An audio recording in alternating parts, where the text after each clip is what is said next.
देखिए, आज लगभग 14 महीने के बाद गुड़गाँव में हमारा कमीशन की तरफ से कोर्ट लगी है।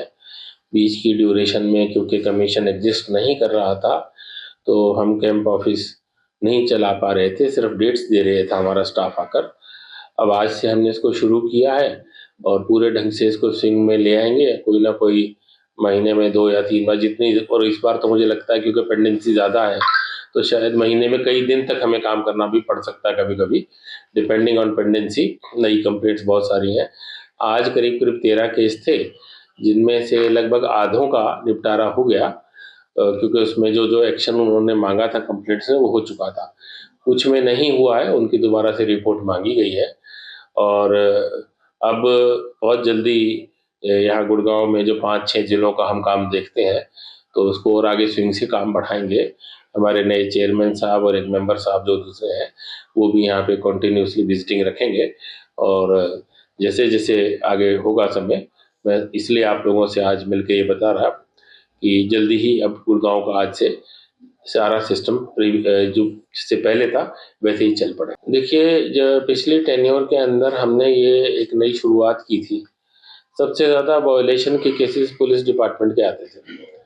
तो मधुबन के अंदर हमने एक सेमिनार करके इंस्पेक्टर एंड अबव ऑफिसर्स के साथ 1 दिन का पूरा सेमिनार रखा था। उसमें उनको अवेयरनेस प्रोग्राम शुरू किया था।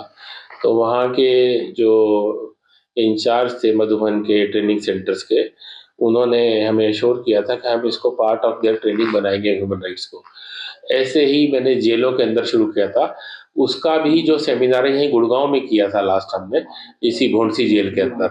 उसमें लगभग सभी जेलों के हमने जो जेलर्स और डिप्टी सुपरिटेंडेंट जो जितने थे, उनको बुलाया था और इसके ऊपर एक डिटेल्ड सेमिनार रखा था। ये प्रोसेस हमने पिछली टेन्योर में शुरू कर दिया था। अब इस टेन्योर में जब नई शुरू हुई है, हम इस काम को और आगे बढ़ाएँगे और भी कई सारे ऐसे क्षेत्र जहाँ पर अभी काम नहीं शुरू हुआ, स्टूडेंट्स में, लॉ स्टूडेंट्स में, यूनिवर्सिटीज़ में और पब्लिक एट लार्ज, एनजीओज़, इनके अंदर भी हम जल्दी ही कंसंट्रेट करने के लिए प्लान करेंगे। देखिए, शिकायतें अलग-अलग प्रकार की थी, ज़्यादातर पुलिस की शिकायतें होती हैं जो कि ट्रेंड है पूरे देश का। उसके अलावा गुड़गाँव जैसी जगह में एक आध बड़ी पेक्यूलियर शिकायत भी है, जहाँ पर सोसाइटी के अंदर जो बड़ी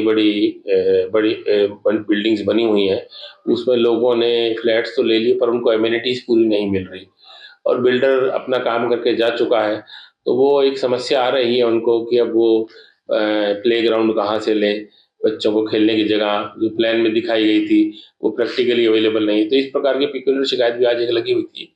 तो देख रहे हैं उसमें ज़रूरत होगी तो जो भी कंसर्न्ड अथॉरिटी होगी, उसके खिलाफ कोई अनुशासनात्मक कार्रवाई करनी पड़ी, पेनल्टी लगानी पड़ी या कुछ और कार्रवाई करनी पड़ी, तो आने वाले समय में उसके ऊपर विचार करेंगे। ये उसी केस का रेफरेंस है, क्योंकि पिछले 14 महीने से कमीशन काम नहीं कर रहा था।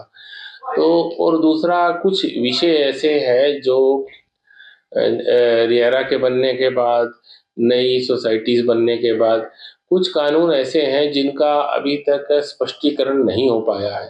किस अथॉरिटी, कौन-सी अथॉरिटी को कहाँ इंटरवीन करना है, वो कुछ अभी पैरामीटर्स पूरे बने नहीं हैं। तो ऐसे में हम कमीशन की तरफ से देखेंगे, जो भी आवश्यक हुआ, सरकार को निर्देश देना जब भी कभी आवश्यक होगा, अवश्य देंगे। वास्तव में मानव अधिकार एक बहुत वास्ट सब्जेक्ट है। इसको हम कुछ शब्दों में, कुछ किताबों में, कुछ लेखों में समायोजित नहीं कर सकते। हर अधिकार जो एक आदमी को जन्म के बाद मिलता है वो मानव अधिकार है। उसी का एक पार्ट जो है आपका फंडामेंटल राइट है, उसी का पार्ट अलग-अलग कानून है जिनके लिए अलग-अलग एक्ट्स बने हुए हैं। तो जिस काम के लिए कोई एक्ट बना हुआ है, कोई अथॉरिटी बनी हुई है, तो उसके लिए बनता यही है कि वो व्यक्ति वहाँ पर पहले अप्रोच करे।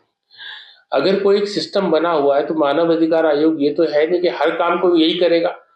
भाई किसी का लाइसेंस नहीं बना तो लाइसेंस हम बनाएंगे, बनवाने के लिए कहेंगे। किसी का राशन कार्ड नहीं बना तो वो भी हम बनाएंगे, या सब काम हम नहीं करेंगे, ऐसा तो हम आपको समझ में आ ही सकती है बात। जहां ऐसा लगता है इनजस्टिस हो रहा है, उसके अधिकारों की वायलेशन हो रही है, वहां पर हम ऐसे केसेस में इंटरवीन करते हैं और रिलीफ भी दिलवाते हैं। जहां तक आपने टाइम बाउंड की गई, उसके लिए एक अलग अथॉरिटी बनी हुई है, सरकार ने बनाई हुई है, लोगों को वहां भी अप्रोच करना चाहिए। जिस काम के लिए एक अथॉरिटी अलग से बनी होती है, उनको वहाँ अप्रोच करना न्याय संगत होता है, बजाय हर चीज़ को हम मानव अधिकार के अंदर लेकर आए। देखिए, दोनों पक्षों को सुनना होता है। कभी-कभी अधिकारियों की भी कोई दिक्कतें होती हैं, कोई कानूनी अड़चनें होती हैं, कोई प्रोसीजरल अड़चनें होती हैं और कभी-कभी वो ऐसा लगता है कि वो जानबूझ के उसको अधिकार नहीं दे रहे, तो उन सब चीज़ों को सुन के ही कार्रवाई की जा सकती है। ये जुडिशियल प्रोसेस है। एक न्याय संगत बात है कि हर आदमी को मौका तो दिया जाए। किसी के खिलाफ एक्सपर्टी निर्णय तो एकदम नहीं कर सकते कि कोई आदमी हमारे सामने आके खड़ा हुआ और हम सीधा आदेश जारी कर दें, ऐसा कर दो। अभी जैसे आज एक बिजली का मैटर था, उसके अंदर ये कहा गया कि ये आदमी जो बिजली का कनेक्शन मांग रहा है, वो उस प्रेमिसेस के अंदर ऑलरेडी एक मीटर कट चुका है जिसके पेमेंट बकाया है और अब उसने तीसरी एप्लीकेशन भी लगाई, लेकिन वो पुराने जो डिफॉल्ट पेमेंट है उसको जमा नहीं करा रहा है।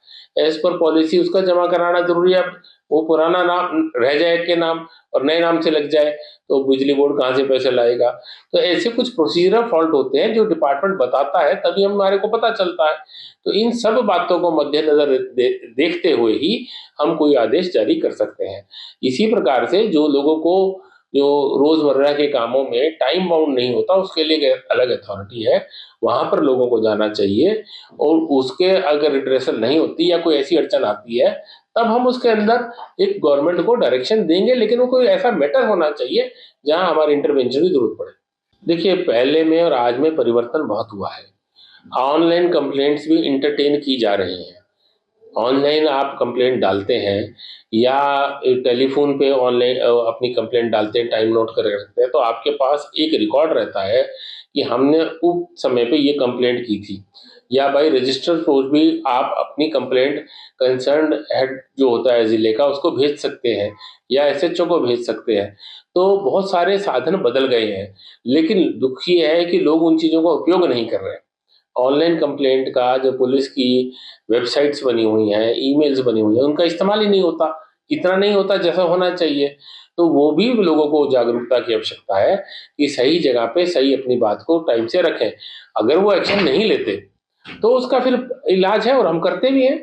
देखिए, एग्जैक्ट डाटा तो अभी भी मेरे ख्याल से कैलकुलेट नहीं हुआ, लगभग 3 से 1000 से ज़्यादा एप्लीकेशंस वो हैं जो अनअटेंडेड पड़ी हैं इस 14 महीने के दौरान। और 700 से 800 केसेस वो हैं जो रेगुलर हियरिंग पे ऑलरेडी चल रहे थे। तो लगभग 4000 के करीब आप आंकड़ा मान सकते हैं।